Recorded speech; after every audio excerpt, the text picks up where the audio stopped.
perbuatan ini.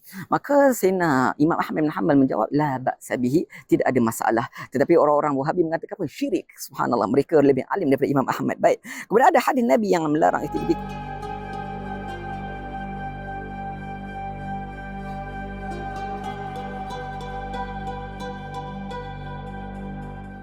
Assalamualaikum warahmatullahi wabarakatuh. Alhamdulillahirabbil alamin wassalatu wassalamu ala asyrafil anbiya'i wal mursalin sayyidina Muhammadin wa ala alihi wa sahbihi ajma'in. Allahumma anfa'na bima 'allamtana wa 'allimna ma yanfa'una wa zidna 'ilman wa alhiqna bi ibadika salihin. Rabbi shrah li sadri wa yassir li amri wa hlul 'uqdatam min lisani yafqahu qawli, amma ba'd.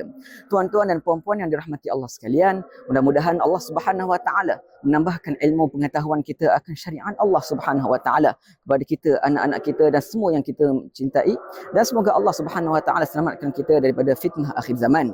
Tuan-tuan dan puan-puan, hari ini saya ingin menjelaskan dan memberikan jawapan ke atas video saudara Hafiz yang mana tajuknya ialah ziarah kubur dan kuburiyun. Dan kemudian juga dia telah mengatakan ziarah kubur yang sunnah memang ada doa di sana, yakni kita berdoa kepada Allah untuk ahli kubur, contoh doa agar Allah ampunkan mereka dan sebagainya lah. Jadi mereka dia kata apa, istighatsah, iaitu meminta daripada orang kubur.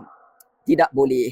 Jadi istighatsah ni adalah perkataan yang masyhurlah di antara orang-orang Wahabi, yang mana mereka telah menghairankan umat Nabi Muhammad sallallahu alaihi wasallam. Kita semua tahu bahawa istighatsah itu meminta bantuan. Apabila seorang meminta bantuan daripada orang yang telah mati, maka hukumnya adalah harus selagi mana dia tidak mengatakan bahawa dialah yang memberi ataupun dialah yang akan memberi manfaat. Kerana tidak ada siapa yang meminta Abdul Qadir Jailani untuk memberi apa-apa dan dia anggap bahawa Abdul Qadir akan memberi. Tidak, sebab dia dah meninggal rahimahullahu ta'ala. Tetapi itulah dipanggil tawassul. Sebab itulah apabila orang sebut istighatsah, hakikatnya makna adalah tawassul, iaitu dengan keberkatan mereka. Dan itulah yang telah dikatakan oleh Imam Subki rahimahullah.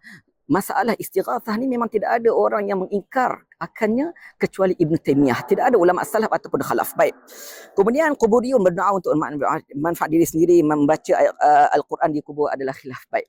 Saya nak beritahulah, dalam riwayat Muslim, wahai saudara Hafiz dan tuan-tuan puan-puan yang sedang menonton saya, dalam riwayat Muslim, Ammar bin As radhiyallahu anhu telah mewasiatkan apabila beliau nak meninggal, untuk supaya jemaahnya, ahli keluarganya menetap di kuburnya setelah dia dikuburkan, selama seorang menyembelih unta dan membahagikan kepada orang yang lain. Tuan-tuan puan-puan, agaknya bila orang menyembelih unta dan memberikan kepada orang lain, berapakah lamanya? Lama kan? Dan itulah wasiat Amr bin As. Bermakna para sahabat radhiyallahu anhum ajmain duduk di sana membaca Al-Quran, tidak ada masalah, dan membaca doa dan sebagainya. Baik, kuburiyun mereka beribadah di kubur bukan sekadar baca doa. Seperti solat di kubur, mereka solat, mereka sujud dan sebagainya lah. Baik.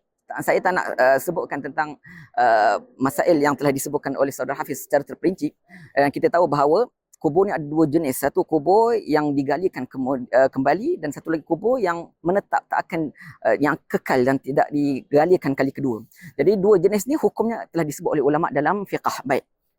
Cumanya dia nak mengatakan bahawa kita orang yang ahli sunnah wal jamaah ni datang ke kubur bukan hanya kita berdoa, malah banyak lagi aktiviti ibadat kita buat. Baik, saya nak beritahu kepada saudara Hafiz bahawa Abdullah, anak kepada Imam Ahmad bin Hanbal, dalam kitab Ilal wal Ma'rifatul Rijal, beliau telah tanya ayahnya, wahai ayahku, seorang yang datang menyentuh mimbar Rasulullah dan mengambil berkat dengan sentuhannya dan ciumnya, dan kalaulah dia buat yang sama dengan kubur Rasulullah sallallahu alaihi wasallam, jadi apakah hukumnya? Kerana dia menginginkan mengagungkan Rasulullah dan beribadat kepada Rasulullah, beribadat kepada Allah dengan perbuatan ini. Maka Sayyidina Imam Ahmad bin Hanbal menjawab, la ba'sa bihi, tidak ada masalah. Tetapi orang-orang Wahabi mengatakan apa? Syirik. Subhanallah, mereka lebih alim daripada Imam Ahmad. Baik. Kemudian ada hadis Nabi yang melarang aktiviti kuburin ini, yang larangan yang tegas. Baik, dan sebenarnya itulah mereka punya dakwaan. Yang saya dah beritahu, larangan tu maksudnya adalah larangan bagi orang-orang yang datang untuk membawa fitnah, untuk membawa khurafat dan bid'ah dan sebagainya. Baik, saya nak beritahu tuan-tuan puan-puan, orang Wahabi ni mereka telah putar balikkan banyak kita ahli sunnah wal jamaah tentang kubur, tentang ibadat pergi menziarahi kubur Rasulullah sallallahu alaihi wasallam. Dan seperti mana Imam Nawawi rahimahullah ta'ala telah kisahkan tentang seorang Atabi rahimahullah ta'ala, dalam kisahnya, beliau mengatakan, aku telah duduk di kubur Nabi Muhammad SAW, kemudian datang seorang Arab Badui dan memberikan salam kepada Nabi, dan kisah tu panjang. Tapi kisah tu dalam kitab Azkar telah disebut oleh Imam Nawawi, tetapi orang Wahabi telah buangkan kisah tu. Itulah khianat orang Wahabi. Begitu juga dalam kitab Azkar Imam Nawawi rahimahullah ta'ala, beliau telah sebut tentang ziarah kubur Rasulullah. Ada satu fasal, satu tajuk.